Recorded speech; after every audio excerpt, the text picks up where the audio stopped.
My educated 13-year-old at the time, Isabel, says, Daddy, I love the fact I'm an ENFP. I love the fact I can understand it. I love the fact you've discipled and grown me using it. And I use it every day, but it's too complicated to teach to my friends. Mm, Doesn't that violate the principles that you and Uncle Jeremy say you're building Giant upon?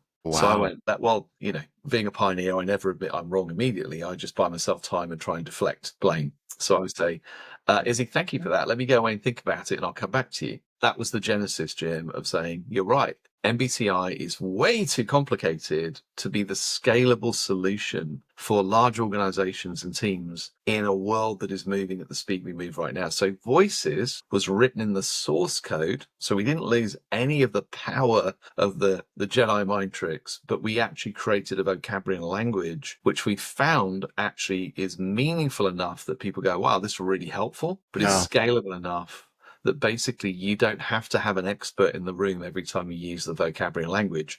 And if you're running I don't know, X hundred or thousands of people organization, you can't afford for a Jedi Master to go in and work with every team. There has to be a way in which we can train and certify internal experts and also create vocabulary and language which can be passed on, because ultimately when I get healthy, I can share with you what I've been learning. And therefore that was why Voices became an essential component of the growth of what we did. Now, the amazing thing is having 5 voices in order meant not only could I keep my 16 personalities, we actually created even more depth and concept, because in a sense you can work with your foundational voice, but you can go a lot deeper with Voices than you can with a lot of the other simple, easy to use personality pieces. And we've been able to build a whole suite of, I guess, resources that leaders can use with their team. So very long answer to a short question, but I still use both. But fundamentally, the only one I recommend to scale in organizations is the Voices, because the other